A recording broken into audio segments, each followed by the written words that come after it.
I never imagined my own family would betray me like this, yet here I stand in the back of this suffocating courtroom, watching my father's face contort with rage as Mr. Jenkins reads grandfather's will. The mahogany-paneled walls seem to close in with each word, and the musty air grows thicker with tension. My cousin Sophie catches my eye from across the room, then quickly looks away. The Carter family ancestral home, including all contents and surrounding property, is hereby bequeathed to my granddaughter, Emma Carter. My heart pounds against my ribs. The room erupts in harsh whispers, a storm of disbelief and anger. Dad's neck flushes crimson as he whips around to glare at me. Uncle Jason grips his shoulder, but his own face betrays the same shock. This can't be right. Dad's voice cuts through the chaos. There must be some mistake. Mr. Jenkins adjusts his wire-rimmed glasses, unfazed. The will is quite clear, Mr. Carter. Your father was explicit in his wishes. I grip the back of the wooden bench, steadying myself. The room spins with fragments of memories, last summer's heated argument filtering through the study door as I stood frozen in the hallway. Grandfather's voice, usually so gentle, sharp with anger. I know what you're doing with the company, Robert. Did you think I wouldn't figure it out? Dad's response had been cold, calculated. You're an old man living in the past. Business isn't done your way anymore. Money laundering isn't business. Grandfather had shot back. It's criminal. The memory shifts to 3 months ago, just weeks before Grandfather's death. I'd found him in his study, surrounded by stacks of papers, his face gray with exhaustion. When I'd asked if he was okay, he'd gripped my hand with surprising strength. Promise me you'll protect it, Emma. The house, the legacy, all of it. Don't let them destroy everything I've built. I hadn't understood then. I do now. Emma. Dad's voice yanks me back to the present as he strides toward me, his expensive shoes clicking against the hardwood floor. We need to discuss this immediately. There's nothing to discuss. My voice comes out stronger than I feel. Grandfather made his choice. You don't understand what's at stake here. His words carry a threat beneath their surface. Uncle Jason hovers behind him, conflict etched in the lines around his eyes. The house needs to be sold. The market is perfect right now, and I have buyers lined up. Another memory flashes. Dad's construction company office late one night last month, voices carrying through the thin walls as I'd waited to drop off some paperwork. A man I didn't know speaking in urgent tones. The feds are starting to ask questions, Robert. We need that money cleaned, and we need it fast. My stomach churns. You mean your money laundering operation needs the cash? The words escape before I can stop them, quiet enough that only he and Uncle Jason can hear. Dad's face pales. Watch your mouth, he hisses. You have no idea what you're talking about. But I do. I've seen the signs for months. The mysterious meetings, the shell companies, the way money disappears and reappears through his construction projects. Grandfather saw it too. That's why he did this. The house isn't for sale. I straighten my spine, meeting his gaze. Not now, not ever. You ungrateful little... Dad lunges forward, but Uncle Jason pulls him back. Robert not here, Jason mutters, his eyes darting around the crowded courtroom. I step backward, my heel catching on the carpet. The other relatives watch with barely concealed interest, vultures waiting to see who'll draw blood first. The weight of their stares presses down on my shoulders. Miss Carter, Mr. Jenkins's voice cuts through the tension. There's one more stipulation. The property cannot be sold without your explicit written consent. Your grandfather was quite insistent on this point. Dad's jaw clenches so tight I can see the muscle jump. This isn't over, he growls, turning on his heel. Uncle Jason follows, but not before giving me one last look. Is it warning or sympathy in his eyes? I remain rooted to the spot as the room slowly empties, my mind racing. The house, grandfather's sanctuary, our family's legacy, he left it to me. Not to Dad, not to Uncle Jason, but to me. The responsibility settles heavy in my chest. As I gather my things, my hands trembling slightly, a question burns in my mind. How far will they go to seize what isn't theirs? The answer terrifies me, but I won't back down. Grandfather trusted me with this for a reason.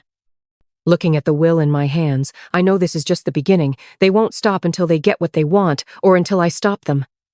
And right now, I'm the only thing standing between them and everything Grandfather tried to protect. Tell me what you see.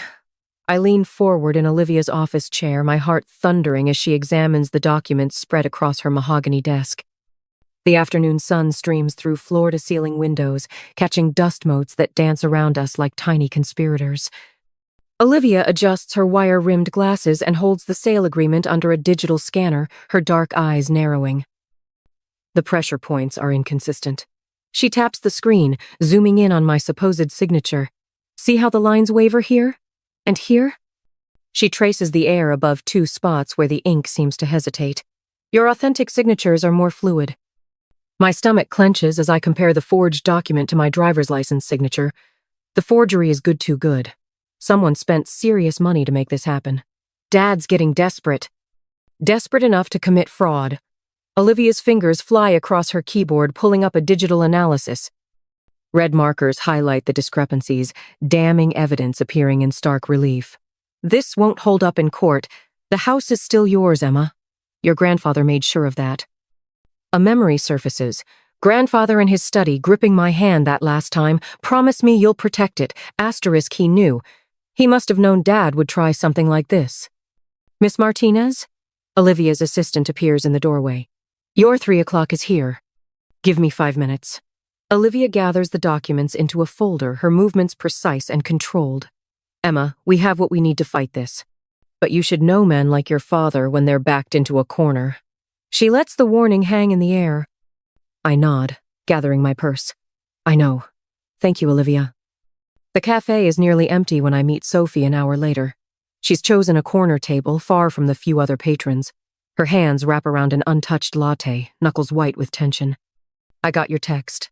She glances over her shoulder before continuing. About the forged documents? Dad's trying to force through a sale. I slide into the seat across from her, keeping my voice low. But that's not why I asked you here. I need to know what else you've seen, Sophie. What else you've heard. Color drains from her face. I shouldn't. Please. I reach across the table, stopping short of touching her trembling hands. You're the only one inside the company who might help me. I know you've noticed things. Sophie's eyes dart to the door again before she pulls out her phone. 2 weeks ago, I was working late. That Uncle Roberthy didn't know I was still there. I recorded this.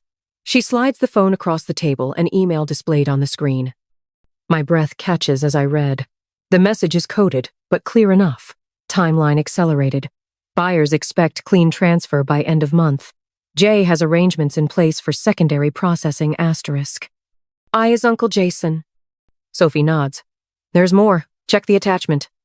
I open it, and my heart nearly stops. Account numbers. Shell companies. A complex web of transactions, all flowing through Dad's construction projects. The scale of it staggers me.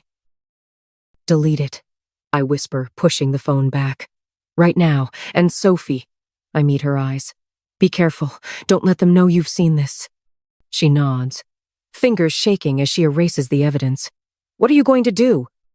I think of the house, of Grandfather's study filled with papers I haven't had time to go through, of his last desperate warning. There's something in the house, I say slowly, pieces clicking into place.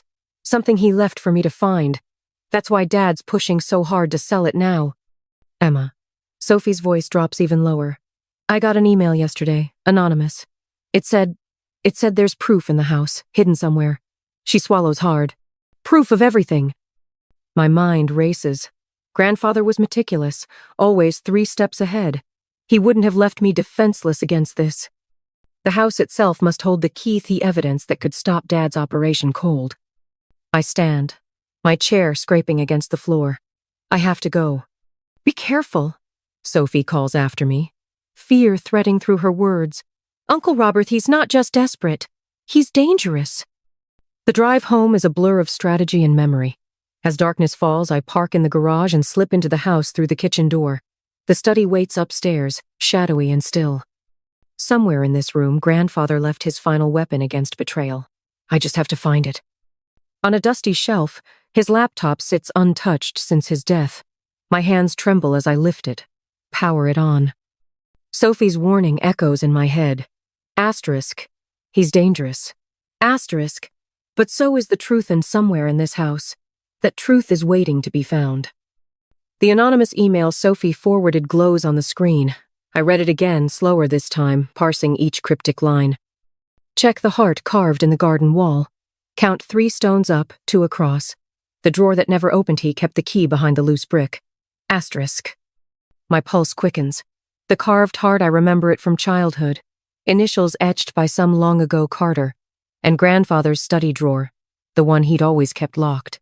I'd assumed he'd taken its secrets to his grave. I grab a notepad, transcribing the message with trembling fingers. Each detail seems deliberately placed. A breadcrumb trail grandfather designed for me to follow. The carved heart would lead to the key, and the key. A floorboard creaks somewhere in the house. I freeze, finger hovering over the print button. The sound came from downstairs, too heavy to be settling wood. Someone else is here. Quickly, I hit print and close the laptop. The printer whirs to life, too loud in the silence. I snatch the paper, fold it, and slip it into my pocket. Another creak, closer now. Footsteps on the stairs. My heart hammers against my ribs as I edge toward the study door. One question burns in my mind, urgent and terrifying. What evidence did grandfather hide that's worth breaking in to find? The footsteps reach the landing. I kill the desk lamp and press myself against the wall, praying the darkness is enough to hide me. Tomorrow I'll follow grandfather's trail of clues. But first, I have to survive tonight. The warehouse stench of mildew and rust fills my lungs as I crouch behind a stack of rotting wooden crates. Olivia and Sophie huddle beside me in the darkness, our breathing shallow and controlled. Through a gap in the crates, a slice of fluorescent light illuminates Dad's face as he paces the concrete floor 20 feet away. Even from here, I can see the sheen of sweat on his forehead. "Time's running out," he snaps at the shadows gathered around him. "The feds are breathing down our necks, and that little brat," the word twists like a knife in my chest, "is refusing to cooperate." A gravelly voice responds from the darkness. "You assured us this would be handled cleanly, Robert." The speaker steps into the light. Vincent Delgado, his expensive suit, a stark contrast to the decay surrounding us. Instead, we've got whispers of an investigation and a paper trail a mile long. My hand tightens around the small recording device in my pocket. Olivia touches my arm, a silent reminder to stay still. "I can fix this," Dad insists, but there's a tremor in his voice I've never heard before. "The house sale will cover everything once it's done." "And how exactly do you plan to make that happen?" Vincent's words drip with menace.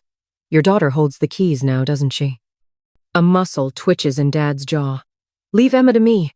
I've got the documents ready. With or without her cooperation, that sale is happening within 48 hours. Sophie stiffens beside me. I don't need to see her face to know what she's thinking. The same thing I am. Forged papers. He's planning to fake my consent. The meeting continues, voices growing more heated as they discuss shell companies and offshore accounts. Each word is another nail in the coffin of the man I thought my father was. Olivia's surveillance equipment captures it all, but the real evidence is branded into my memory. The casual way they discuss fraud, the calculated plans to steal what's rightfully mine. Later, in our makeshift command center, an abandoned office space 3 blocks away, Olivia sorts through the intercepted communications while Sophie paces nervously behind her desk. "He's moving faster than we thought," Olivia says, fingers flying over her keyboard. "Look at these timestamps. The sale documents are already being processed." I lean over her shoulder, scanning the decoded messages. "How long do we have?" "Hours, maybe." She points to a string of encrypted text. "They've got a buyer lined up for tomorrow morning once those papers are filed." "We can't let that happen." My voice is steel, surprising even me. Grandfather trusted me to protect this legacy. I won't let them destroy everything he built. Sophie stops pacing. "Emma, maybe we should talk to Uncle Robert first. Try to reason with him." The memory of his face in the warehouse, cold, calculating, already planning to forge my signature, hardens my resolve. He's had his chance to do the right thing. Now it's time for a different approach. 20 minutes later, I stand in grandfather's study, the weight of generations pressing down through the darkness. The house creaks around me, familiar sounds that used to bring comfort. Now they feel like warnings. The door opens. Dad's silhouette fills the frame, his shoulders tight with barely contained rage. "You wanted to see me?" His voice is carefully controlled, but I can hear the storm brewing underneath. Yes. I move to grandfather's desk, place my hands on its worn surface. We need to talk about the forged documents you're planning to file tomorrow morning. The silence stretches between us, thick with decades of lies. Through the study window, storm clouds gather on the horizon, echoing the darkness in my father's eyes. You have no idea what you're talking about. But there's a flicker of something in his expression. Fear, maybe. Or recognition that his carefully constructed world is beginning to crumble. Don't I? I reach into my pocket, withdraw the recording device. Would you like to hear what Vincent Delgado had to say about it? All color drains from his face. Behind him, Uncle Jason appears in the doorway, his expression caught between loyalty and dawning horror as the truth of our family's corruption finally comes into focus. You stupid girl. Dad's voice trembles with fury. Do you have any idea what you've done? The people you're dealing with are criminals? The word rings through the study. Like you? He lunges forward, hands slamming onto the desk between us. Everything I've done has been for this family. Number. The certainty in my voice stops him cold. Everything you've done has been for yourself. The money laundering, the fraud. You're destroying everything grandfather built. Uncle Jason steps forward, his face ashen. Robert, maybe we should. Stay out of this. Dad whirls on him. Unless you want them looking into your involvement too. The threat hangs in the air, but something has shifted in Uncle Jason's eyes. I see the moment his loyalty fractures, splintering under the weight of too many lies. After they leave, Dad's threats still echoing off the wood-paneled walls, I sink into grandfather's chair, exhausted. Sophie and Olivia hover nearby, their presence a silent comfort as I process what just happened. But something catches my eye, a slight irregularity in the bookshelf behind the desk. Standing, I run my fingers along the spine of the old leather-bound books. There, a gap, almost invisible unless you're looking for it. My heart pounds as I carefully remove the loose panel. Inside the hidden compartment, a weathered journal rests atop a stack of documents. My hands shake as I lift it out, recognizing grandfather's precise handwriting. The first page reads like a confession, a record of everything he discovered about Dad's illegal operations. Emma? Sophie's voice is barely a whisper. What is it? I clutch the journal to my chest, mind racing with the possibilities this evidence represents. It's exactly what we need. My voice catches. Grandfather knew. He knew everything, and he left us the proof to stop them. The study falls silent except for the distant rumble of thunder. In my hands, the weight of the journal feels like both a burden and a weapon. The question isn't just what secrets these pages contain, it's how far I'm willing to go to use them. The crystal chandeliers of the Riverside Conference Hall cast dancing shadows across the faces of Metro City's elite. I adjust my grip on grandfather's leather-bound journal, its presence in my clutch bag both a comfort and a weapon. Across the room, Olivia Martinez catches my eye and gives an almost imperceptible nod. Everything is in place. Ladies and gentlemen, Dad's voice carries across the crowded hall, smooth as aged whiskey. It gives me great pleasure to announce the sale of the historic Carter estate to distinguished developer Ethan Reynolds. My heart pounds against my ribs as Reynolds steps forward, his custom Italian suit and perfectly coiffed silver hair screaming old money. But I know better. 3 days of digging through grandfather's records revealed the truth about Reynolds' empire of shell companies and laundered funds. The Carter estate has been in our family for generations, Dad continues, his rehearsed speech dripping with false sentiment. While change is never easy, neither is fraud. My voice cuts through the murmuring crowd like a blade. Every head turns as I step forward, grandfather's journal clutched in my trembling hands. Or money laundering, for that matter. Dad's practiced smile falters for just a fraction of a second. Emma, sweetheart, this isn't the time or place for. Actually, it's exactly the time. I open the journal to a marked page, my voice steadier than my racing pulse. Would you like me to read what grandfather wrote about your creative accounting practices? Or should we skip straight to the forged documents you used to try and circumvent his will? The crowd's whispers grow louder. Reynolds takes a step back from Dad, his carefully maintained facade cracking. From her corner, Olivia pulls out her phone, no doubt alerting our contacts in law enforcement. You ungrateful little. Dad starts forward, but freezes as Sophie emerges from the crowd, a USB drive held high. The encrypted emails are all here, Sophie announces, her voice shaking but determined. Every transaction, every shell company, every penny laundered through the construction projects. The room erupts in chaos. I catch fragments of shocked conversations, Carter construction, federal investigation. All this time. Dad's neck flushes crimson as his criminal associates begin to edge away, distancing themselves from the impending fallout. Uncle Jason hovers uncertainly at the edge of the crowd, conflict etched in every line of his face. "You have no idea what you're doing," Dad snarls, closing the distance between us. "The people I'm involved with are currently being investigated by the FBI, I cut in, keeping my voice low. Did you really think Grandfather wouldn't leave evidence? That he wouldn't protect his legacy? A phone rings, cutting through the tension. Olivia answers, her face lighting up with grim satisfaction. "Detective Hayes," she says, loud enough for those nearby to hear. "Yes, we're all still here at Riverside Conference Hall. You're 5 minutes out? Perfect." The color drains from Dad's face. He looks around wildly, but his allies have already begun to scatter. Reynolds is nowhere to be seen. Even Uncle Jason has disappeared into the crowd. I grip the journal tighter, feeling the weight of Grandfather's trust, of his faith in me. The tide of power has turned just as he planned, just as I promised him it would. "It's over, Dad," I say softly, watching his empire crumble in real time. "Grandfather knew what you were doing with the company. He made sure I would have everything I needed to stop you."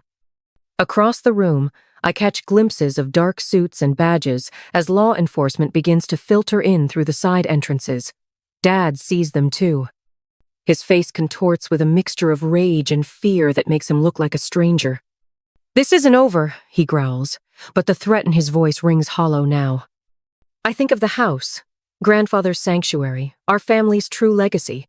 Not a fortress for laundered money or a pawn in Dad's schemes, but a home built on integrity and trust. Everything Grandfather fought to protect, everything he entrusted to me. "You're right," I say, standing my ground as Detective Hayes approaches. "For you, it's just beginning." The courtroom buzzes with whispers as Dad strides toward the podium, his Armani suit a sharp contrast to his unraveling composure. Camera flashes punctuate the tension like lightning before a storm. I grip the edge of the wooden table, steadying myself as his words slice through the air. "My daughter is young, naive. His voice carries that familiar patronizing tone that used to make me shrink into myself. Not anymore. She doesn't understand the complexities of business, of family legacy. If she continues down this path making these wild accusations," he turns to face me directly, eyes glinting with barely contained rage. "There will be consequences that can't be undone." The threat hangs heavy in the air. A reporter's pen scratches against paper somewhere behind me. I catch Sophie's eye across the room. She gives me the slightest nod, and something in my chest steadies. "I have evidence," Dad continues, "of certain indiscretions that would be devastating if made public. Emma, please." His voice softens, dripping with false concern. "Don't force my hand." Olivia Martinez, my attorney, shifts beside me. We've prepared for this moment, anticipated every move. The weight of Grandfather's journal presses against my side where it's tucked into my briefcase, along with the stack of financial records that will shatter Dad's carefully constructed facade. I stand, and the room falls silent. "You're right about one thing," I say, my voice carrying clear and strong. "I am your daughter, which means I learned from the best about keeping receipts." Olivia steps forward, nodding to the court clerk. The projector hums to life, and the first document appears on the screen, a detailed spreadsheet tracking money movements through shell companies, each transaction highlighted in damning red.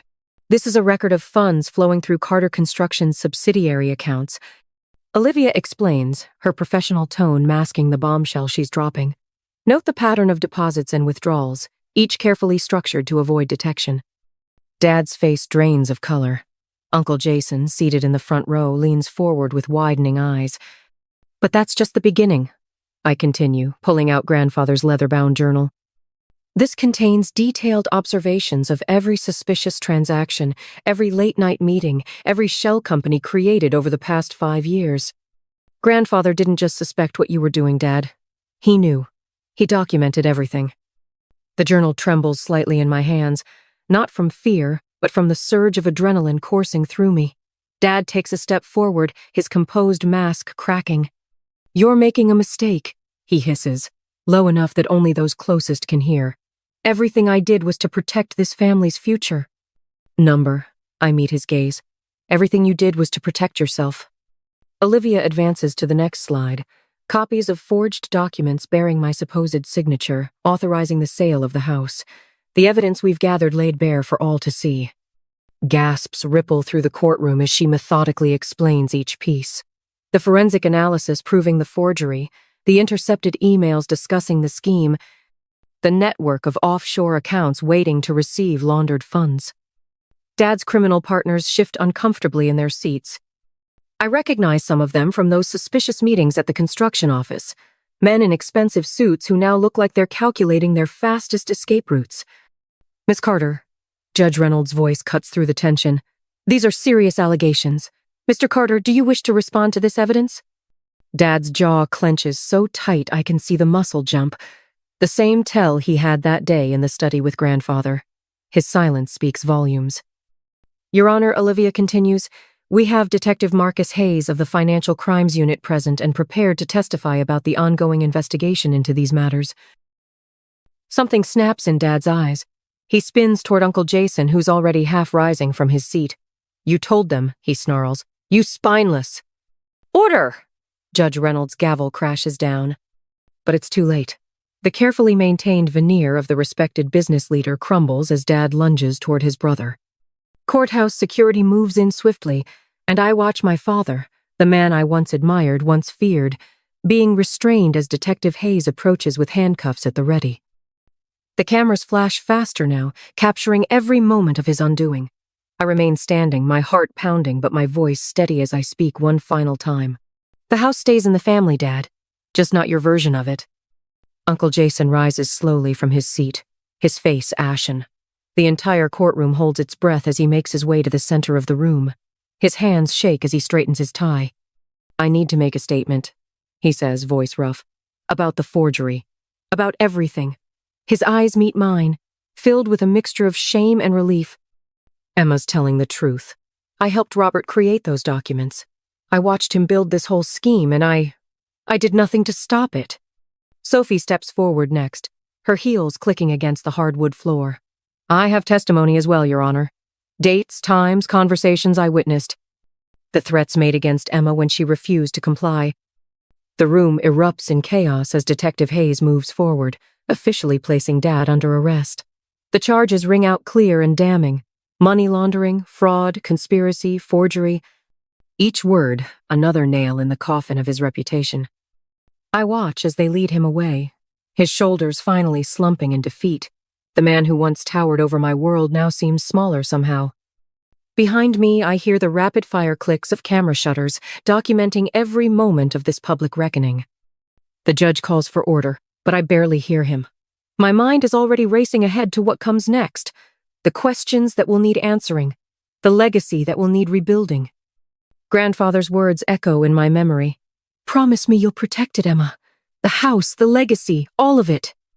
I did, Grandfather. But standing here in the aftermath, watching the family I knew crumble and reshape itself, I can't help but wonder, what will rise from these ashes? The house is safe, the truth is out, but the real work, the work of healing, of rebuilding, that's only just beginning. Dawn spills through the restored stained glass windows, painting the foyer in fragments of amber and sapphire. I run my fingers along the freshly polished banister, breathing in the scent of lemon oil and history. The grandfather clock in the corner, the one that marked so many Carter family moments, ticks steadily, a heartbeat restored. "Miss Carter?" Jorge, the restoration supervisor, approaches with a tablet in hand. The last of the historical photographs have been mounted in the East Wing gallery. I follow him down the hallway, where dozens of black and white photos now line the walls in gleaming frames. There's Grandfather at 20, standing proud in his army uniform. Another shows him breaking ground on his first development project, the one that launched the family business legitimately, before Dad corrupted it. My throat tightens as I spot a photo I'd almost forgotten. Grandfather and me in his study, heads bent over his collection of rare first editions. I was 12 then, oblivious to the storm brewing in our family. The archival glass will protect them from UV damage, Jorge explains, but his voice fades into background noise as memory washes over me. 3 months ago, I stood in this same spot, watching federal agents escort Dad out in handcuffs. His face had been a mask of fury and disbelief, the expression of a man who never imagined his schemes would unravel. The evidence in Grandfather's journal had been irrefutable, each detailed entry revealing another layer of Dad's money laundering operation. The memory dissolves as Olivia's heels click against the hardwood floor. Everything's official, she announces, waving a stack of documents. The title's clear and the preservation trust is ironclad. No one can ever force a sale of this property again. Thank you. The words feel inadequate for everything my attorney has done, but she waves off my gratitude with a warm smile.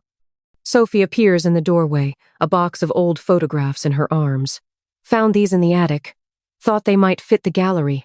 My cousin, no, my friend now, sets the box down carefully. It's amazing in here, Emma. Uncle Frank would be proud. The three of us move to the living room, where morning light streams through newly restored windows. The antique furniture, each piece chosen by Grandfather over decades, gleams with fresh polish. On the mantel, his collection of vintage fountain pens catches the light. I'd found them tucked away in his study, along with the journal that changed everything. Hard to believe this was the same house, Sophie muses, sinking into a leather armchair. Remember how dark it felt during the will reading? Now it's like it can breathe again. I finish, understanding exactly what she means. Olivia spreads the trust documents on the coffee table. The community outreach program is ready to launch whenever you are. 3 local families have already applied for the educational grants. My chest swells with something that feels like purpose. The house will never again be a fortress of secrets and lies. Instead, it's becoming what Grandfather always envisioned, a place of learning, growth, and second chances. Through the bay window, I watch volunteers preparing the garden for tomorrow's community gathering. They're planting wildflowers in beds where nothing grew for years, the colors a riot of purple, yellow, and white against rich soil. One bed has been reserved for the rose bushes Grandfather loved, the ones Dad ordered removed years ago. They'll bloom again next spring. The Grandfather clock chimes 10, its sound resonating through rooms no longer choked with tension and deceit. Each note feels like confirmation, like Grandfather's voice saying, "This is what I protected it for. This is what I knew you could do." Asterisk. I move to the window, pressing my palm against the cool glass. The morning sun illuminates every corner of the property, from the restored Victorian greenhouse to the winding gravel paths. No more shadows, no more secrets, just light, possibility, and the steady foundation of truth that Grandfather helped me build. Ready for tomorrow? Sophie asks, joining me at the window. I nod, watching a monarch butterfly drift through the garden. Ready for everything that comes next.